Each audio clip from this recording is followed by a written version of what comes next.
오늘은 헤매는 인생이 되지 말라, 헤매는 인생이 되지 말라라는 제목으로 하나님 말씀 증거하도록 하겠습니다. 오늘 첫 번째 살필 내용은 길을 아는 것이 중요하다. 다윗의 시편인데 다윗은 한마디로 얘기해서 길을 아는 자였다는 것입니다. 바른 결정 내리기 위해서 길을 알아야겠죠. 바른 결정 한번 내리면은 열매를 풍성히 거두게 됩니다. 우리 특별 새벽 기도회 때 살폈던 것이 에스더서인데 에스더의 내용을 한번 보십시오. 한번 결정 제대로 내리잖아요. 죽으면 죽으리다 하면서 목숨 걸고 아하수에로 왕 앞에 나가는 그 결정. 그 결정이 이전과 이후로 완전히 뒤바꿔 버리지 않습니까? 에스더 4장과 그 이유가 완전히 달라져 버려요.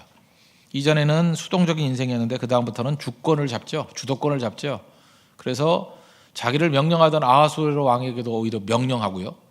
그 다음에 자기를 컨트롤했던 모르드게에게도 오히려 명령하는 일이 벌어지게 된다는 것입니다. 인생에서 제일 중요한 게 뭐예요? 어떤 결정을 내려야 될 중요한 말씀의 결정을 내려야 될 때 그거 하나 제대로 내리면 인생이 확 달라진다는 것입니다. 머뭇거리지 말고 붙들어야 된다는 거예요. 길을 아는 게 중요하죠. 길을 알고 결정하는 거. 그때 놀라운 능력이 나타나기 시작한다는 것입니다. 특별히 지도자들은 이 결정 잘해야 됩니다. 지도자를 왜 잘 뽑아야 되냐면 여러분 인기 투표한다고 되는 게 아니고 지도자가 잘못된 결정을 내리면 그 팔로워들의 운명이 아주 끝장이 납니다. 그래서 그렇다는 거예요. 예를 들어서 아메리카 대륙에 있던 인디언들 있지 않습니까? 인디언들의 불행. 왜 불행했을까? 그 지도자들의 잘못된 결정 때문에 그렇습니다. 여러분 역사를 아시겠지만 아메리카 대륙을 놓고 열강 가운데 프랑스하고 영국하고 대판 전쟁이 벌어졌죠. 그래서 뭐 프랑스가 마지막까지 남았던 게 퀘벡주 아닙니까? 그 캐나다에 지금 그 몬트리올 중심으로 조금 남았잖아요. 불어권. 그죠? 나머지 원래는 굉장히 넓은 지역. 루이지애나가 그 루이 14세 이름 딴 거잖아요. 그죠? 그러니까 굉장히 그 초창기 때는 프랑스의 세력도 어마어마했다고. 중부 쪽은 프랑스가 다 먹었어요. 그죠? 굉장히 강했는데 그 영국과 전쟁을 벌일 수밖에 없지 않습니까? 근데 중간에 끼어 있는 게 인디언이잖아요. 인디언이 어느 편 들었을까요? 프랑스 편 들었습니다. 프랑스 편 들어가지고 프랑스 인디언 연합군과 영국이 싸웠어요. 누가 이겼어요? 영국이 이겼죠. 그러고 난 다음에 영국 사람들이 너무 성질 나가지고 그때 무지 죽였습니다. 사실 그 영국 사람들 좋은 사람들이 아니에요. 해적 출신들이라서 아주 악한 사람들이에요. 무자비하게 뭐 기록에 의하면 인디언의 한 반쯤이 죽었다 그래요. 그때 다 죽여버렸어요. 그래서 그때 인디언들이 적어도 뭐 한 2천만 원 됐을 거다 이런 얘기도 있고 어떤 사람은 뭐 적어도 800만 원 됐을 거라 그러는데 하여튼 수백만 명이 그때 죽었습니다.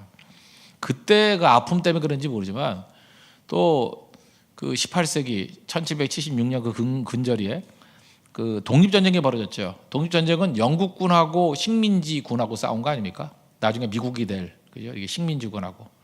근데 그때 영국 편 안 들어가지고 정말 많은 고통을 당했기 때문에 이제 지도자들이 어떻게 선택을 했냐면 뭐 뒤인 게 있어가지고 아픔이 있어가지고 이제 영국 편 들었어요. 하여튼 이 아메리카 인디안 추장들은요 이상한 애들이에요. 지는 편만 들어요. 누가 이겼어요? 식민지군이 이겼죠. 영국이 졌다고. 그러고 난 다음에 이 식민지군이 또 열받은 거예요. 그죠?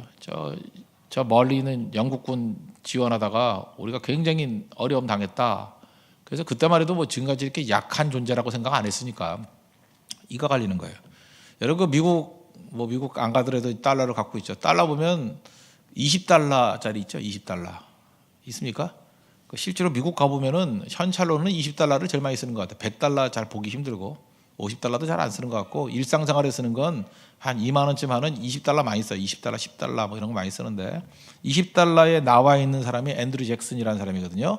거기 약간 머리카락 휘날리고 좀 빼짝 마른 것 같은 서민 대통령이라 그러는데 이 앤드류 잭슨이 얼마나 화가 났는지 20달러 볼 때마다 생각해요. 이 사람이 인디안 제거법 이런 거 만들었어요.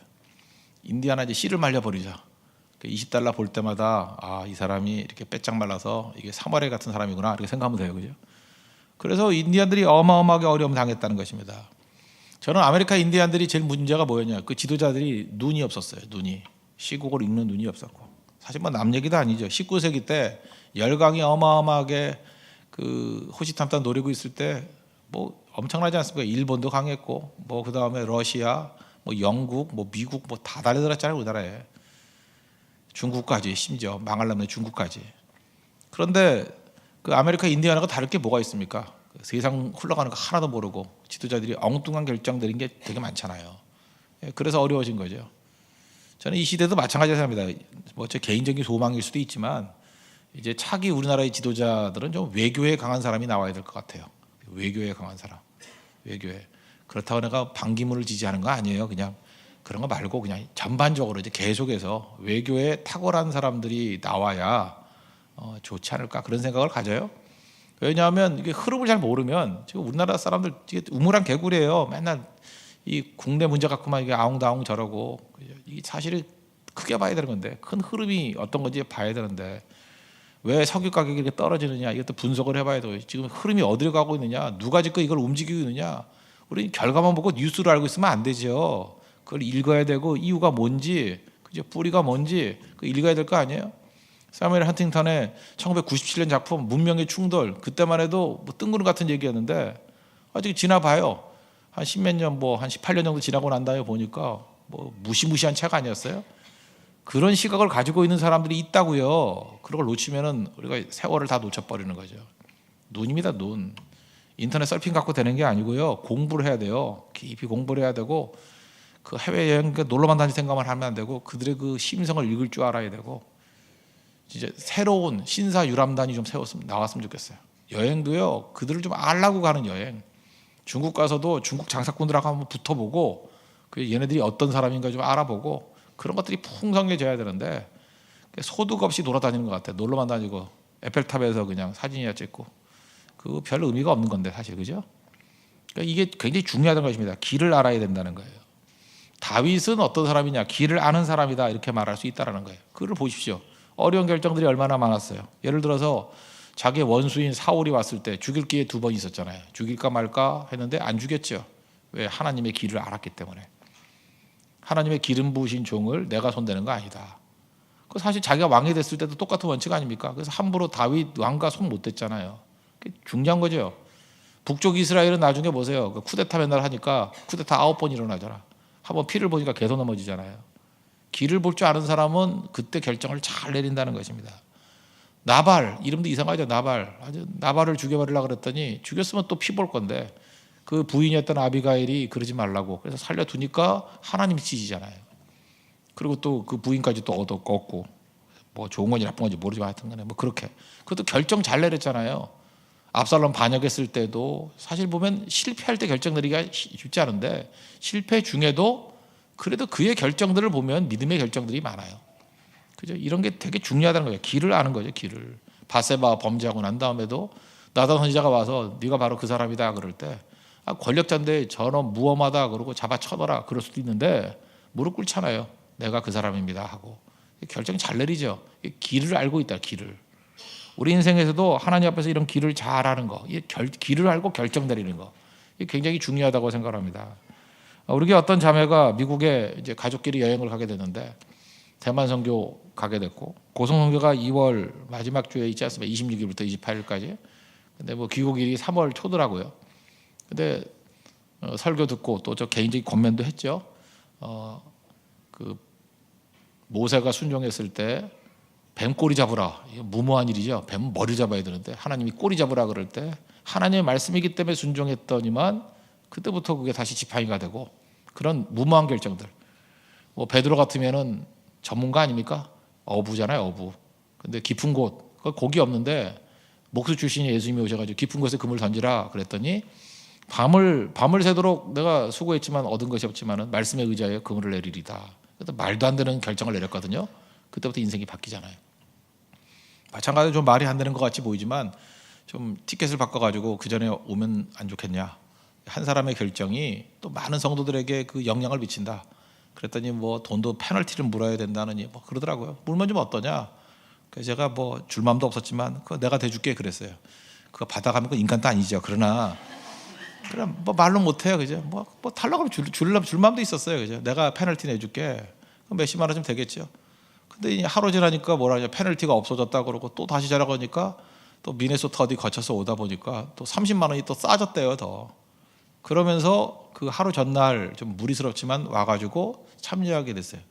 제가 볼 때 이런 결정이 그 개인에게도 큰 아마 하나님의 은혜 역사가 있을 거라고요. 그러나 그것이 그 하나에 머무르는 게 아니죠. 그 결정에 자극받고 영향받아서 제가 볼 때 뭐 또 한 50명 이상의 사람들이 또 바른 결정을 내릴 수 있는 불씨가 될 수 있다고 생각합니다. 결정 하나가 인생 바꿔요. 아무것도 아닌 것 같이 보이죠? 결정 하나가 인생 바꾼다고. 뭐 이런 거 있잖아요. 뭐 할 수 있는데 뭐 귀찮아. 나는 그 겨울철 어디 가서 밖에서 자는 게 싫어. 이런 간단한 얘기 하나 갖고 한 번 잘못된 결정을 내리는 걸 통해서 인생 막 꼬일 수 있다고요. 거기서부터 막 무너지기 시작할 수 있다고. 아주 간단한 거예요, 인생은. 길이 보이죠? 길을 알아야 돼요. 하나님께서 보여주신 길이 있고 그 길에 대해서 순종하면 그때부터 능력이 나타나기 시작한다는 것입니다. 보통 시편 32편을 읽을 때 회개이시라고 생각을 하는데 제가 볼 때 회개보다 더 중요한 초점은 뭐냐면 이 마스길이 교훈이거든요. 교훈. 다윗의 마스길 그랬잖아요. 이게 교훈을 주려는 찬양이에요. 그러니까 회개만이 아니라 핵심은 제가 볼 때 8절이에요. 8절 보십시오. 내가 내 길을 가르쳐 보이고 너를 주목하여 훈계하리로다. 내가는 하나님이에요. 하나님이 너의 길. 그러니까 영어 성경 보니까 I will guide you along the best pathway for your life. 그러니까 the best way, the best pathway. 가장 좋은 지름길을 알려주겠대요. 하나님께서 지금 말씀하시는 거예요. 내가 내 길을 알려주고 너를 주목하여 훈계하리로다. 하나님이 길 알려주시는 분입니다. The best pathway. 가장 좋은 지름길을 하나님이 알려주신다고요. 그 하나님의 길을 붙든 자예요. 즉 그 길, 그거 얘기하는 거예요. 하나님 앞에서 이 베스트 패스웨이가 무엇인가? 하나님이 가르쳐 주시는 길이 무엇인가? 이게 시편 32편의 주제라고요. 그래서 9절에 뭐라 그랬어요? 너희는 무지한 말이나 노새같이 되지 말지어다. 얘네들의 특징이 뭐죠? 억지로 끌려다니는 인생. 그것들은 제갈과 굴레로 단속하지 아니하면 너에게 가까이 가지 아니하리로다. 그러니까 너희 인생을 살 때, 특별히 신앙생활을 할 때 무지한 말이나 노새같이 살지 말라는 거죠. 신앙생활을 무지한 말이나 노새같이 하는 사람도 있어요. 제갈 걸리고 굴레 씌워야 끌려다니는 인생. 이 골드 맥도날드의 표현에 의하면 이런 사람 뭐라 그래요? Driven people. 쫓기는 사람. 그러나 하나님 말씀을 듣고 말씀 앞에 순종해서 나가는 사람을 called people. 그죠? 부름받은 사람들. 그러니까 우리 인생은 항상 그런 거예요. 하나님의 택한 백성들 뭐 순종을 하더라도 두 종류가 있죠. 그 말이나 노새같이 질질 끌려가는 인생, driven people, 쫓기는 인생이 있고 끌려다니는 인생이 있고 또 하나는 말씀 앞에 움직이는 called people이 있다고요. 그러니까 말씀 앞에 인생 살아야 다윗과 같은 그런 인생이 될 수 있다는 것입니다. 환경이 여러분 인생 결정하지 못하게 하십시오. 환경 때문에 끌려다니지 말고 고난 때문에. 물론 고난이 주는 유익도 있어요. 근데 맨날 고난 때문에 움직인다 그러면 그 채찍 아니에요. 채찍. 얻어 터져야 정신 차리고 맨날 그 말이나 노새 길 바꿀 때 어떻게 때려야 길 바꾸잖아. 딱 한 대 딱 맞으면 옆으로 가고 늦게 가다 한 대 맞으면 더 빨리 가고. 그냥 아예 이름을 노새로 바꾸든지 성이 노시면 노새 이렇게 바꾸든지 말이면 뭔가 그냥 마로 바꾸든지 그냥 그렇게 살지 말라는 거예요. 그렇게. 요즘을 정보화 시대라 그러지 않습니까? 정보화 시대에서 정보화 시대가 정보, 인포메이션이 중요하다는 거죠. 그럼 정보가 왜 중요해요? 정보가 왜 중요하죠? 정보를 얻으면 뭐가 좋아요? 정의를 이렇게 낼 수 있죠. 정보라는 것은 불확실성을 감소시키는 능력이에요. 그러니까 인생이 불확실하잖아요. 정보가 많이 있다는 건 뭐예요? 이 불확실성을 줄이는 거라고. 그러니까 불확실성을 줄이고 확실성으로 나아가는 거 아닙니까? 그렇다 그러면 예수 믿는 사람만큼 더 유리한 존재가 어디 있어요? 우리 인생의 상당히 많은 부분들을 확실한 걸 붙들고 나가잖아. 지금 무슨 말인지 몰라요? 하나님 말씀 확실하죠? 그러니까 확실한 거 말씀 붙들고 나가면 말씀으로 인생을 채우면요, 뭐 대부분이 확실성을 가지고 나아가는 거라고요. 어찌 보면 목회만큼 힘든 게 없어요. 왜냐하면 세상에 교회에 나온 사람들한테 뭐 이게 다룰 수 있는 힘이 없잖아요. 무슨 힘이 있어요? 다 교회는 자발적인 모임이지. 여러분에게 뭐 돈을 줘요, 뭘? 있긴 있죠. 교육자들 돈을 주긴 주지, 그죠? 저런 거 몇 사람 빼놓고 저런 거 가지고 저런 분들 몇 사람 빼놓고 그런 분야들 몇 개 빼놓고 무슨 뭐 컨트롤할 게 뭐 있어? 다 자발적인 거죠. 그렇지 않아요? 뭐 싫으면 뭐 안 나와버리면 되지, 뭐 딴 교회 가버리면 되고 뭐 그런 거 아니에요, 사실은? 그러니까 끌어당길 수 있는 힘 사실 아무것도 자발성에는 없잖아요. 그게 교회 아닙니까? 뭐 억지로 끌려왔어요? 뭐 안 나오면 혼나나? 그런 것도 없잖아요. 근데 교회는 아무 힘도 없는데 사실 이 많은 성도들 사실 뭐 이스라엘 백성과 똑같잖아요. 그거 이끌어가는 게 쉬운 게 아니잖아요. 그렇게 생각하면 불확실한 것 중에서도 사실 교회만큼 불확실한 데가 어디 있어요? 이건 뭐 거의 불가능한 일이죠. 리더십이라는 건 거의 불가능한 일이에요. 근데 또 뒤집어 얘기하면 사실 교회만큼 쉬운 데도 없다고. 왜냐하면 하나님 말씀이 거의 확실한 얘기를 하고 있잖아요. 그런 존재라 할지라도 생명의 말씀을 증거하면 그 말씀 안에서 죽었던 영혼들이 살아나고, 그 다음에 말씀을 증거하면 사람들이 모여들게 돼 있고, 빛과 같이 사람들이 모여들게 돼 있고, 변화되게 돼 있고, 헌신하게 돼 있고, 생명 걸게 돼 있다는 거예요.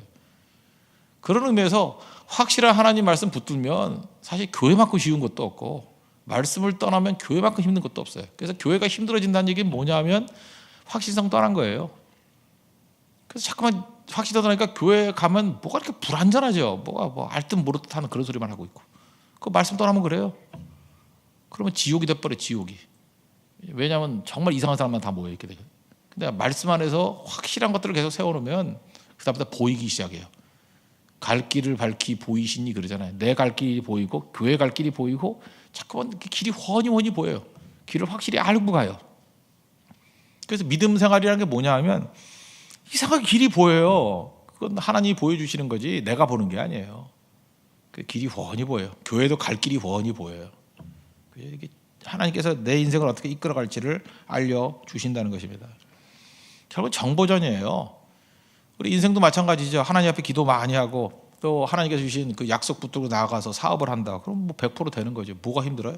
결혼 생활 뭐 걱정할 게 뭐 있어요? 하나님 말씀대로 가면은 아름다운 가정, 건강한 가정 이룰 수 있는 거죠. 나폴레옹이 왜 강했다 그래요? 군사력도 강했지만 나폴레옹이 정보에 강했어요. 정보에. 그러나 정보에 더 강한 사람이 누구예요? 하나님 앞에 기도하는 링컨이 더 강하지. 그죠? 대통령이 기도하는 대통령, 백악관에 기도실을 만들어 놓고 더 강하죠. 그러니까 여러분들 좀 강한 사람 되십시오. 정보에 강한 사람 되십시오. 그거보다 강한 게 있어요. 지금도 유럽 가면 유럽에 뭐 이런 얘기하면 뭐 또 맞는지 안 맞는지 모르겠어요. 지금 그 우크라이나 사태 이후에 석유값 막 떨어지고 막 그러죠. 이거를 누가 주도하느냐 그랬더니 로스차일드 가문이라고 지금도 얘기를 해요. 그 유럽에 있는 그 유태인 가문, 걔네들 식구들이 또 미국에도 가 있고 막 그래요. 그래서 미국도 움직이고. 하여튼 이 로스차일드는 만만치가 않아요. 로스차일드 가문에서 그 베네치아 거기서 뭐 옛날에 그 미술 뭐 음악 이런 사람 다 키웠잖아요. 뭐 모르면 간두고 하여튼간에 그래요. 그런 이 사람들의 특징이 뭐냐면 정보에 강했어요. 정보에. 그래서 전쟁만 나면 돈 버는 거예요. 전쟁만 나면 어디가 어떻게 되는지 알고. 그죠? 얼마나 그 중요한 것입니까? 중요한 게 정보라고. 근데 그 정보라는 거 이런 사람들이 가지고 있는 정보를 해봐요. 뭐 세상적인 정보죠. 그거 틀릴 수도 있고 맞을 수도 있고. 근데 우리 진짜 정확한 하나님의 정보가 있잖아요. 성경보다 확실한 게 어디 있어요. 그래서 인생이 불완전한 것을 자꾸만 이렇게 없애버려야 되고 확실한 것으로 바꿔놔야 돼요. 내 인생의 토대를 제일 좋은 게 말씀이죠. 말씀으로 든든하게 서 있으면 절대 넘어지지 않는다는 거예요. 성경이 불확실한 거 봤습니까? 죄의 싹슨 사망일 걸 그런 거 있어요? 없어요. 사망이다 그러죠. 그죠? 뭐 주 예수를 믿으라 그리하면 너와 내 집이 구원 받을지도 몰라 이런 거 없어요. 그죠? 구원 받으리라. 그러니까 성경에서 하나님이 거짓말할 리 없잖아요. 그죠? 그 줄 긋고 된다 그러면 되는 거거든요. 그거 믿고 계획 세우고 그거 믿고 목회하고 하면 100% 돼요. 뭐 안 될 게 뭐가 있어 그거. 하면 되는 거지. 하나님께서 함께하는 방법이 예수 그리스도의 말씀 증거하러 나가면 전도할 때 마가복음 16장 20절 보세요. 내가 너희와 함께한다고. 간단한 거죠. 뭐 하나님의 임재를 잘 못 느끼겠다 그러면 전도 현장 나가봐요. 그럼 다 임재 느껴요 다. 그죠? 뭐 힘들어요? 그 예배 드리면 그죠? 예수 그리스도의 십자가에 그 증거가 있고 보혈의 피를 참여하는 예배 드리면 주님께서 임재하신대요. 임재하잖아요. 뭐 했다 안 했다 그런 적 있어요? 없잖아요. 얼마나 좋은 거예요 그게. 그러니까 확실한 것 가운데 설 수 있는 그런 하나님의 백성이 돼야 된다는 것입니다. 여러분들도 다윗과 같이 길을 아는 자가 되십시오. 하나님이 알려주십니다. 무엇을 통해서요? 말씀을 통해서. 그래서 흐릿한 인생이 아니라 하나님께서 길 보여주신 것 결정 내리십시오. 그러면 다윗과 같이 승리하는 인생이 된다는 거예요. 성령의 감동 가운데 다윗이 깨달았던 게 뭐냐 하면 하나님께서 길 보여줄 때 길에서의 장애가 되는 것을 보여주는 거예요. 그게 오늘 이제 핵심같이 보이는 거거든요. 그게 죄 문제예요. 아마 밧세바가 간음하고 난 다음에 아마 있었던 사건인 것 같아요. 10편 32편은. 그러나 중요한 건 주님께서 길 보여준다는 거지 이 죄 문제가 아니에요. 길을 보여줄 때 장애가 뭐냐 그거 보여준 게 뭐냐면 죄라는 거거든요. 죄의 고통과 죄를 처리하는 방법이 뭐냐 하면 자백의 능력이라는 거예요. 이건 뭐 구약 백성이니까 이 정도였지. 신약에 보면 예수님의 십자가의 보혈을 피를 의지해서 자백하는 거, 회개하는 거. 그래서 죄 문제를 해결하는 것이 그만큼 중요하다. 이 죄가 얼마나 심각한 문제인지를 3절 4절 보십시오. 내가 입을 열지 아니할 때 종의 신음함으로 내 뼈가 쇠하였도다. 주의 손이 주야로 나를 누르시오니 내 진액이 빠져서 여름 가뭄에 마름같이 되었도다. 최근에 뭐 노로 바이러스인가 뭐 이래가지고 아픈 사람 되게 많아요. 아픈 사람 되게 많은데 어떻게 아프냐 그랬더니 뼈마디가 쑤신대. 그래서 그 사람들은 이건 무슨 말인지 알 거예요, 그죠? 이게 몸살 한번 나보고 아파 보세요. 막 뼈마디가 쑤시고 움직이도 못하고 살만 돼도 그 똑같은 게 손흥민도 걸린 것 같아. 구자철도 걸린 것 같고. 여기서 아마 올라갔는가 봐, 그죠? 가가지고 지금 우리 한국 대표팀 큰일 났어요. 감기가 전염되고 있어요, 막. 그래서 막 그 격리시키는데도 불구하고 잠깐 퍼져나가는가 봐. 그죠? 그런 것들. 근데 이번 특징이 뭐냐면 뼈마디가 쑤신대. 그래서 아픈 사람한테 제가 인터뷰를 해봤어요. 이게 전염의 위험을 안고 한번 물어봤어요. 어떠냐 그랬더니 뼈가 아파요. 그래서 제가 시편 32편 4절 읽었죠. 3절을 읽었죠. 내 뼈가 쇠하나이다. 뭐 이거보다 더한 거겠죠. 정말 고통이 심하니까 뼈가 막 쇠하듯이. 그리고 얼마나 그 여름 가물에 막 진액 누르듯이 진 빠지듯이 그렇게 돼버렸다. 메말라져 버렸다는 것입니다. 이게 다윗의 상태였어요. 죄 짓고 난 다음에 그 죄를 품고 사는 인생의 어려움. 그 죄는 그거하고 똑같은 것 같아요. 뭐 여러분들 배탈하고 비슷한가? 제가 아는 우리 집사님이 그러더라고요. 저보다 저를 더 잘 알더라고요. 인생이 그래요. 하나님이 나보다 더 잘 알고 내 주변 사람이 나보다 더 잘 아는 것 같아. 나랑 맨날 같이 다니면서 그런 얘기 하더라고요. 전 목사님은요, 피곤할 때, 피곤 플러스 찬 거 들어가면 항상 아프다 그런대. 그러면서 인도 선교를 갔을 때 굉장히 피곤한 상태에서 피자 먹고 그 콜라를 뭐 한 5병 마시더니만 배탈 나고 진짜 그랬어요. 한 일주일 아팠고.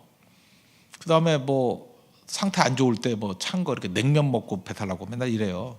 아이스크림 먹고 배탈 나고. 하여튼 찬 거 먹으면 안 돼요. 그 보니까 맞는 것 같아. 제가 지지난주에 한번 그 좀 쉬러 가서 이제 신령 구상을 하러 갔다가 그 상태가 안 좋았어요. 몸이 좀 안 좋은 상태에서 하여튼 셋 중에 하나인데 멍게 아니면 해삼 아니면은 멍게 해삼 또 하나 있는데 뭐 시꺼먼 거 뭐 하나 그거. 근데 딱 그 하나를 딱 먹었는데 이게 식도를 딱 가더니만 위에 딱 머무르서고 한 점이 막 고통스럽게 만든 거야. 배가 아프게.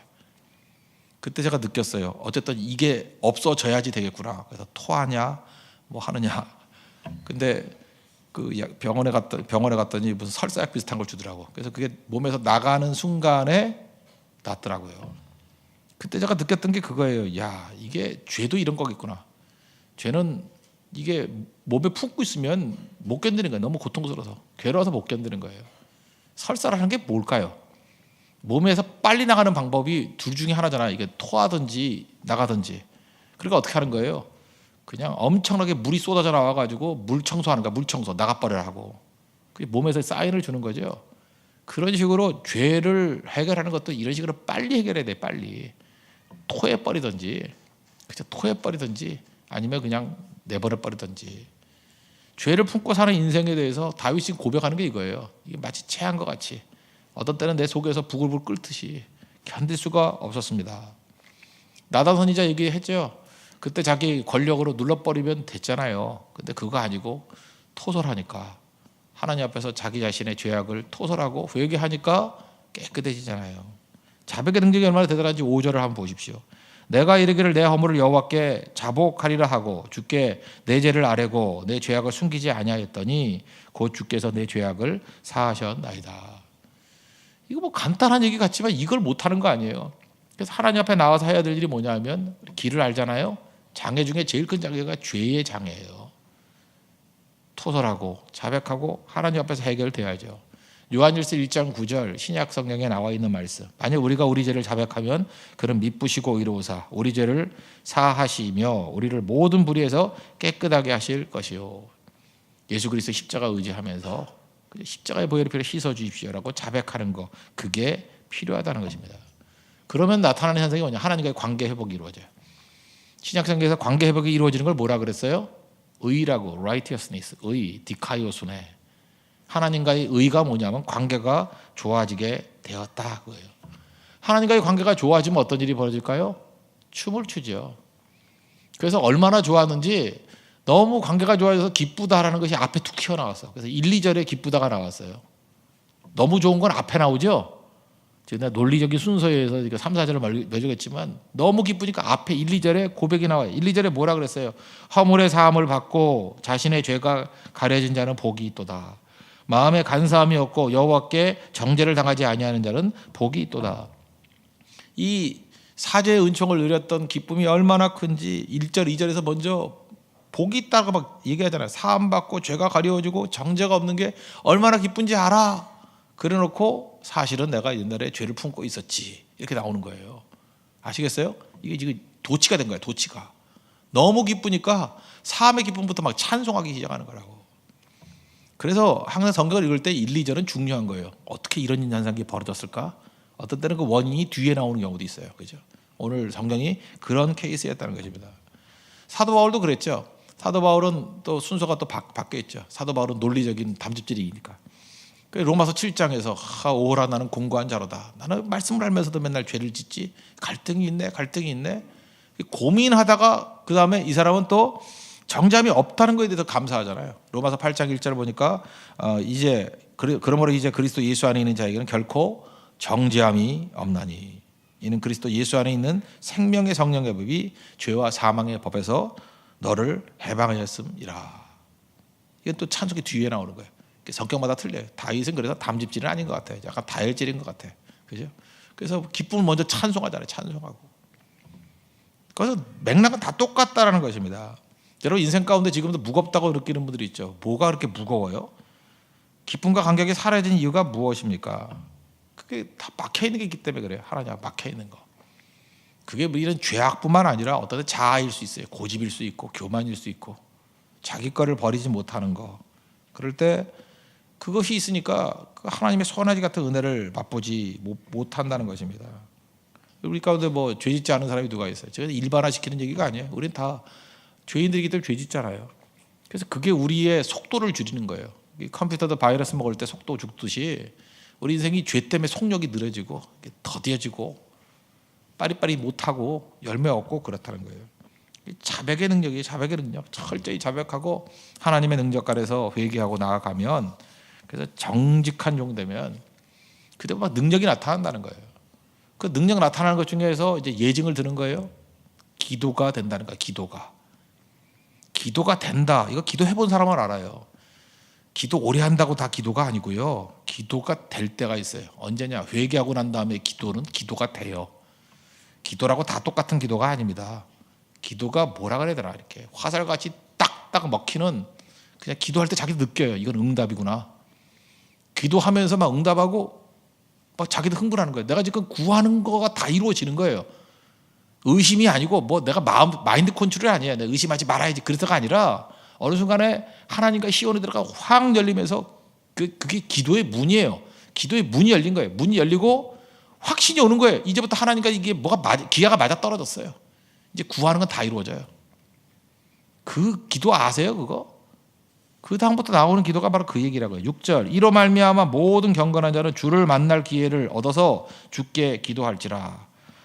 진실로 홍수가 범람할지라도 그에게 미치지 못하리로다. 기도의 문이 활짝 열리니까 갑자기 상상을 해보는 거예요. 홍수가 범람한다 할지라도 이길 수 있고요. 7절 주는 나의 은신처이오니 환난에서 나를 보호하시고 구원의 노래로 나를 두리시리이다. 어떤 어려움 난관이 온다 할지라도 능히 이길 수 있다. 그걸 깨닫게 된다는 거예요. 여러분 이걸 맛봐야 돼요. 그러니까 하나님 앞에서 기를 한다는 건 뭐냐 하면 장애인 죄 다 처리하고 그 다음에 기도가 되는 걸 경험해야 돼. 기도가 되는 걸. 최고의 축복이 이거예요. 기도가 돼요. 교회도 마찬가지입니다. 기도가 되는 그 순간이 있어요. 기도가 되는 그 교회. 그게 뭐 부흥의 때라고 말할 수도 있고 은혜 받을 때라고 말할 수도 있는데 그때는 뭐 어마어마한 파워가 있어요. 그래서 거기까지 기도하는 거예요. 거기까지. 그때까지 이제 사실은 이제 헤매는 기도죠. 사실은 뭐 하긴 하는데 힘들어하고 억지로 하고 특별히 지도자들이 이 기도가 되는 거 이거를 경험해야 된다고 생각합니다. 기도가 될 때의 특징이 뭐냐면 이 죄악들을 다 토설하고 나면요, 예수님이 이렇게 오셔요. 예수님이 오셔서 나를 완전히 주관하셔요. 나는 죽고 예수님은 살고, 내가 그리스도와 함께 십자가에 못 박혔나니 그런지 이제는 내가 사는 것이 아니요 죽었다. 오직 그리스도가 내 안에 사시는 것이라. 예수님이 내게 오신다고요. 그때부터 예수님과 함께 구하는 것 같아요. 성령과 함께 구하는 것 같아요. 그래서 내가 구하는 건지 성령이 구하는 건지도 모르게 이게 오락가락해요. 그러면서 그냥 구하는 것들이 이게 파워인지 알아요. 이게 이루어지는구나. 그리고 이제 눈 떠보면 한 3시간 지나고 막 이래요. 그죠? 그런 게 있다고요. 그죠? 왜 이렇게 오래 하죠? 너무 재밌는 거 오래 하잖아요. 그러니까 그칠 수가 없는 거예요. 왜? 기도하면 다 된다는 거 아니까. 그럼 많이 구하게 돼 있죠. 그래서 그런 사람이 한번 기도하게 되면 교회가 확 뒤집혀요. 확 뒤집혀요. 나라도 뒤집혀요. 나라도. 기도하는 사람이 있어야 돼. 기도하는 사람이. 근데 기도하는 사람이 이게 없는 거죠. 요즘에 그 드라마 보시면 피노키오라고 보세요? 그 뉴스 국장으로 나오는 이형탁 안 보시는가 보네요. 여러분들 다 새벽기도 열심히 나오시고 죄송합니다. 이런 쓸데없는 거 봐가지고. 거기 강신일이라는 사람 있죠. 옛날에 무슨 폭력 드라마 아니 폭력 영화 같은데 많이 형사로 많이 나오는 사람. 헤어스타일 저하고 비슷하고. 모르세요? 강신일? 알아요? 몰라요? 아는데 왜 표정을 안 해? 좀 협력하고 삽시다. 예. 설교에 좀 협력을 해주세요. 예. 이 양반이 2007년에 암에 걸린 거 아세요? 암에. 사실 강신일 씨는 암 환자로 더 유명하죠. 2007년 암 투병해서 지금 2007년이니까 지금 몇 년이에요? 8년째. 그러니까 완치된 거라고 봐야죠. 이 사람이 사실 암 걸리고 난 다음에 그 여러 가지 그 얘기들이 많았어요. 사실 암투병으로 더 유명한 사람이에요. 암이 걸리니까 삶의 모든 게 다 바뀌더라는 거예요. 암 걸리면요, 그 다음부터 이제 먹는 거 바뀌고, 보는 거 바뀌고, 삶의 태도 다 바뀌어요. 하다못해 당뇨라는 거 하나 진단 받아도요, 식단부터 시작해서 다 바뀌어. 온 집안이 싹 다 바뀐다고요.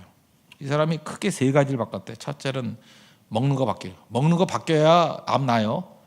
암에 걸렸는데 똑같이 먹으면 죽습니다. 왜냐하면 그 시스템이기 때문에 그 시스템이 나한테 안 맞는 거예요. 시스템 바꿔줘야 돼요. 그래서 새로운 걸 먹어야 돼요. 새로운 걸. 제일 좋은 거는 형태가 있는 걸 먹는 게 좋아요.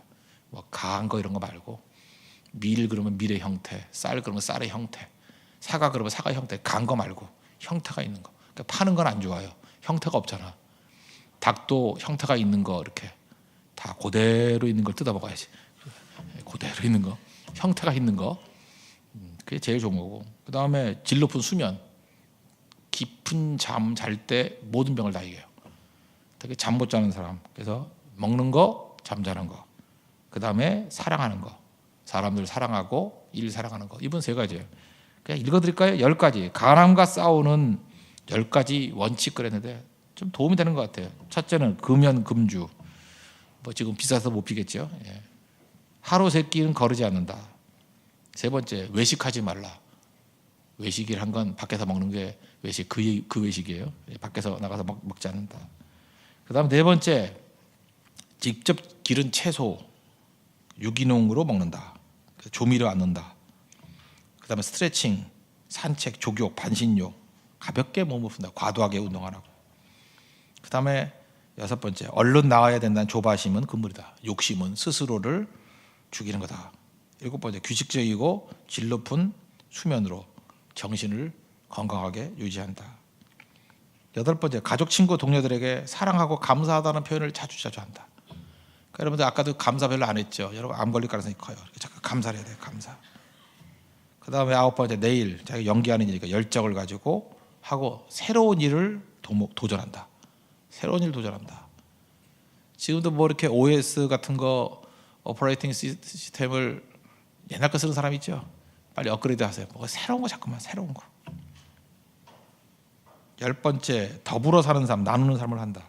제가 10가지 잘 이거 요약해 보니까 예수 잘 믿으면 다 되는 거야. 그렇잖아요. 예수님 잘 믿으면 다 되는 거죠. 여기서 안 될 게 뭐가 있어요. 다 되는 거지. 결국 이래가지고 이 사람이 암 하나 때문에 인생이 확 바뀌었던 얘기를 해요. 그 사람 얼굴 보니까 옛날에 술 무지 마셨을 사람이에요. 여기 앞에 술독이 있어. 근데 지금 많이 없어졌더라고. 그죠? 그러니까 시스템 바꾸는 거예요. 그런데 한번 보세요. 예수님이 내 안에 들어오면 바뀌어요, 안 바뀌어요? 확 다 바뀌어요, 확 다 바뀌어요.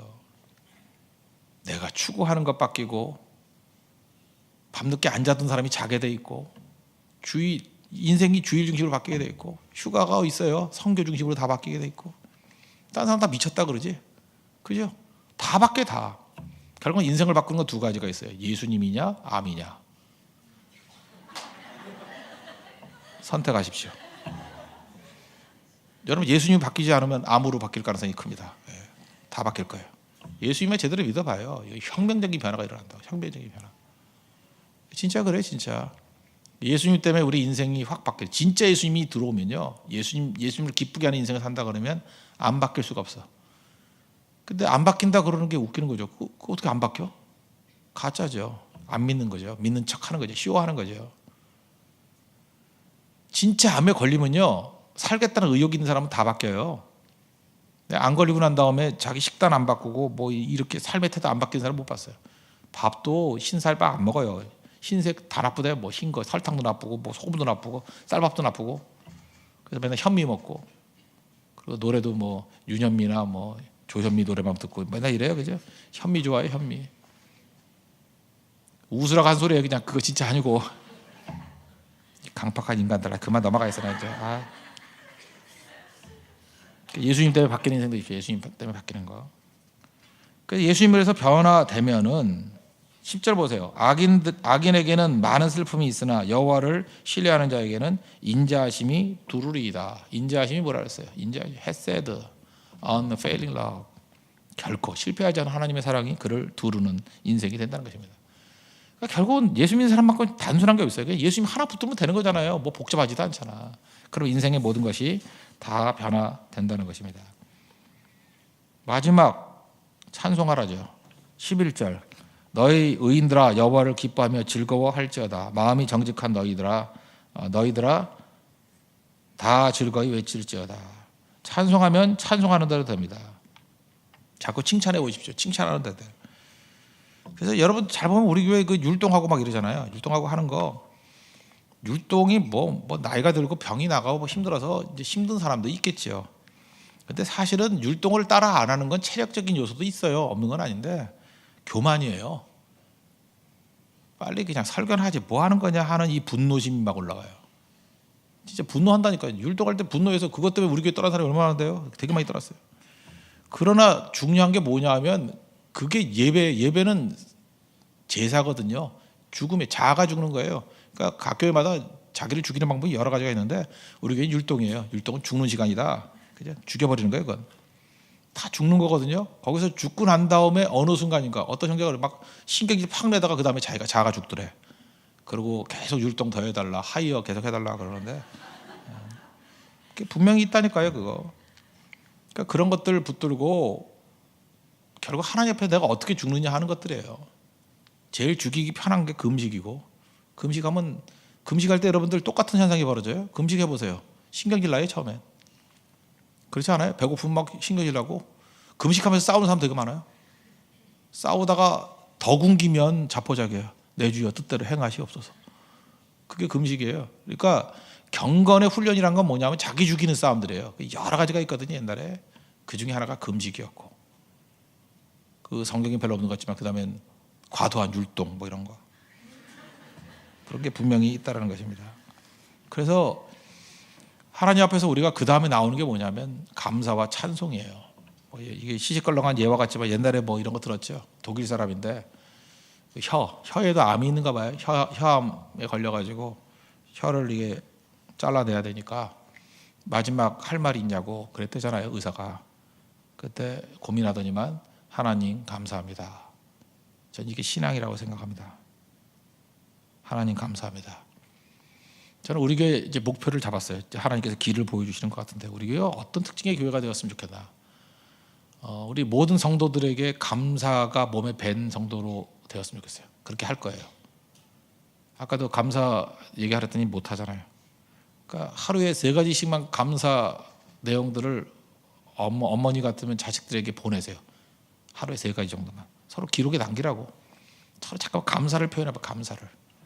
감사를 표현하면요, 마귀가 힘을 다 잃어버려요. 늘 감사하는 거. 늘 감사. 감사가 넘치면 마귀가 힘을 잃어버려요. 다윗이 왜 강했는데요? 늘 감사하잖아요. 마지막 감사 찬양을 끝나잖아요. 근데 우리는 감사에 별 감동이 없죠. 그러니까 얼마나 이 감사가 넘쳐나요. 우리도 이런 인생이 됐네. 늘 감사. 또 하나가 마태복음 12장 36절을 보면 이런 말씀이 나와요. 내가 너희에게 이르노니 사람이 무슨 무익한 말을 하든지 심판날에 이에 대하여 신문을 받으리니.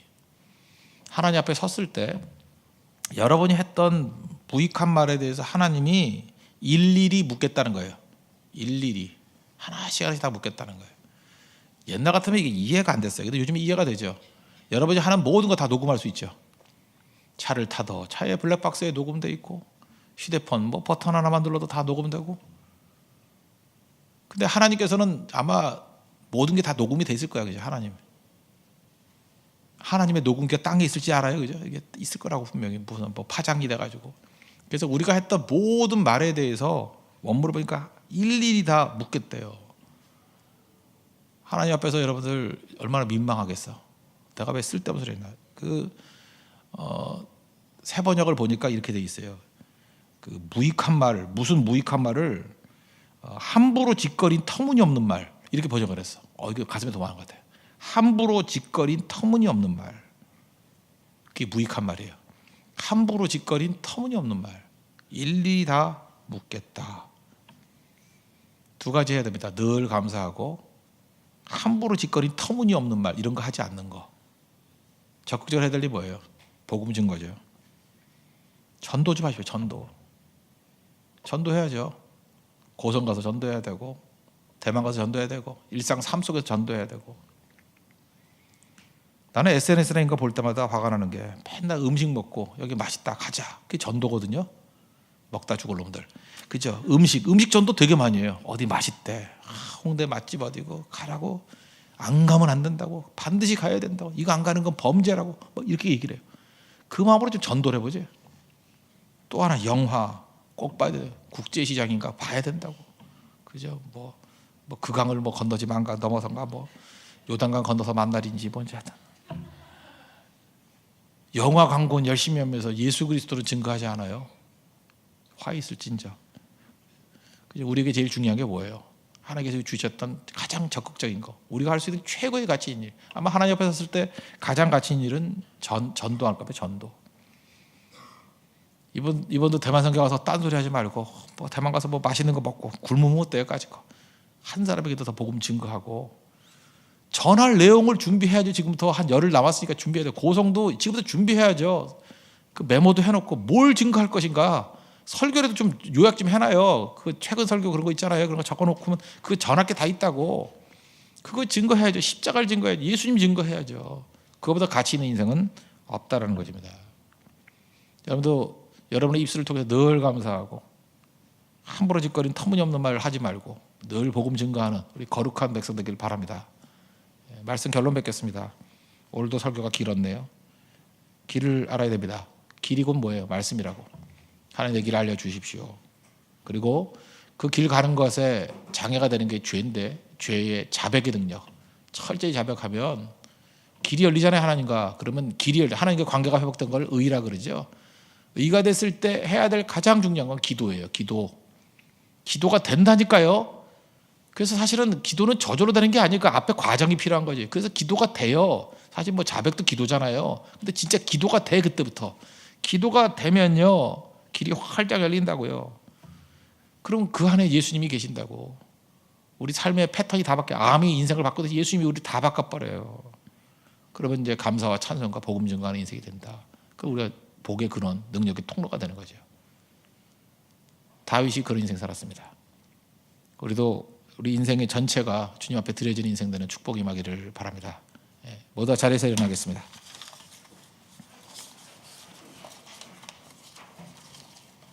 세상이 당신을 모른다 하여도 찬양하겠습니다.